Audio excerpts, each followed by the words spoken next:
خب برسیم به فعل‌های گروه سوم. خب بچه‌ها همه فعل‌هایی که به دو تا حرف اق او ختم میشن فعل‌های گروه سوم توی زبان فرانسه هستن. برای مثال می‌خوایم فعل قرار دادن متر رو با هم ببینیم. خب باز هم طبق قانون من میام اون شناسه فعلیم رو جدا میکنم. اق او رو جدا میکنم. خب قرار بود هر چی که بمونه ریشه فعل شما باشه که از طریق اون من بیام و فعلم رو صرف بکنم. ما توی فعل‌های گروه دوم حداقل 2 تا ریشه داریم. یکی از ریشه هامون همون ریشه جدا شده و باقی مونده هست و ریشه دوم تقریبا شبیهشه. خب پس هر ریشه برای فایل‌های خودش صرف میشه. MOT برای جو، تو، ایل، ال و اون و MO2T برای فایل‌های نو، وو، ایل و ال. خب من اولی رو به شکل م و دومی رو به شکل مت تلفظ کنم. ترمینزون ها این بار به شکل SST، ONS، OZ و ONT هست. کاملا شبیه به گروه دوم. خب پس اگر که فعلمون رو بخوایم صرف بکنیم 3 تا فایل اول همیشه مثل هم خونده میشه. Je mets، tu mets، il، elle، on met. من قرار میدهم، تو قرار میدهی، اوی مذکر، اوی مؤنث و مای جمع قرار میدهیم. خب توی 3 تا فاعل سوم من بیام و به شکل مت تلفظ کنم. nous mettons، ما قرار میدهیم. vous mettez، شما قرار میدهید. ils mettent، elles mettent، آنها قرار میدهند. خب او انتهای آخر تلفظ نمیشه.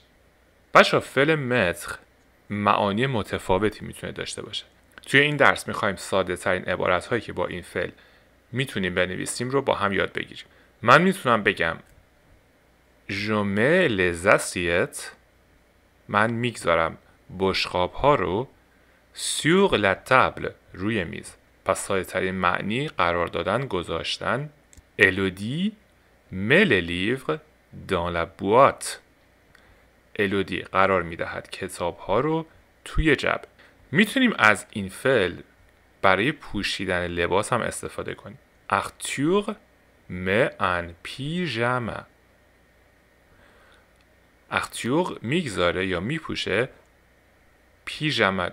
خب توی فارسی ما کلمه پیرجامه داریم ولی پیژامه در واقع ست لباسی که حالا میشه گفت لباس توی خونه هستش. ما فعل مسخ رو با هم یاد گرفتیم. بچه این فعل میتونه با پیشوندهای دیگه همراه بشه و فعلهای خیلی زیادی دیگه رو تولید بکنه. باز هم به این فعل برمیگردیم و کاربردهای دیگه‌اش رو با هم میبینیم. اگر که بیایم و یک د به اق او اضافه کنیم فرم جدیدی از فعلهای گروه سوم رو به دست میاریم. prendre به معنای برداشتن. خب درسته prendre به اق او ختم شده ولی من دش رو هم جدا میکنم، در واقع د اق او رو جدا میکنم. خب ریشم رو میام و به شکل پرون تلفظ میکنم. این پرون برای فایل های نو و وو هست. ما 2 تا ریشه دیگه هم داریم که با هم تلفظهاش رو ببینیم. اولی رو به شکل پرون که در واقع د خونده نمیشه و آن نزل هست. دومی رو به شکل پرون، در واقع یه اوی کوچولو داریم و سومی رو به شکل پرن تلفظ کنیم. خب تفاوت ترمینزون ها نسبت به شاخه قبلی این هستش که شما برای فاعل سوم شخص هیچ ترمینزونی ندارید. در واقع اس هیچی، ONS، OZ، ONT. خب پس فعلم رو صرف میکنم برای 3 تا فاعل جو، تو، ایل، ال و اون کاملا به یک شکل و به شکل پران تلفظ کنیم. بچه DS و د خونده نمیشن. Je prends، من بر میدارم. Tu prends، تو بر میداری. Il، elle، on prend، اوی مذکر، اوی مؤنث و مای جمع.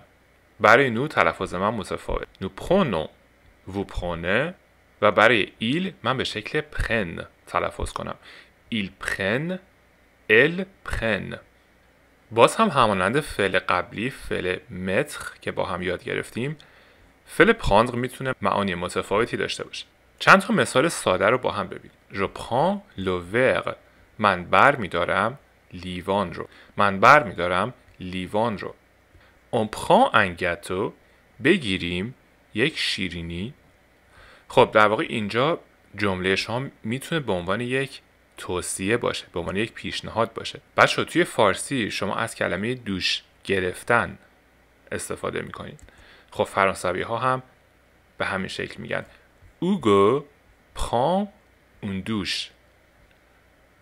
اوگو میگیره یک دوش، در واقع اوگو دوش میگیره.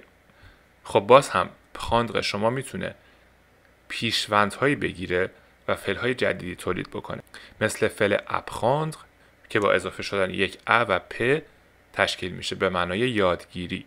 خب هر فعلی که با ریشه prendre به وجود بیاد توی صرف فعل هم همون قانون رو پیروی میکنه. خب بچه‌ها لطفاً توی کامنت ها بنویسین که چه فعل‌های دیگه میتونم با ریشه prendre و یا ریشه mettre داشته باشم. ممنون که کانال خودتون رو دنبال میکنین. تا ویدیو بعدی.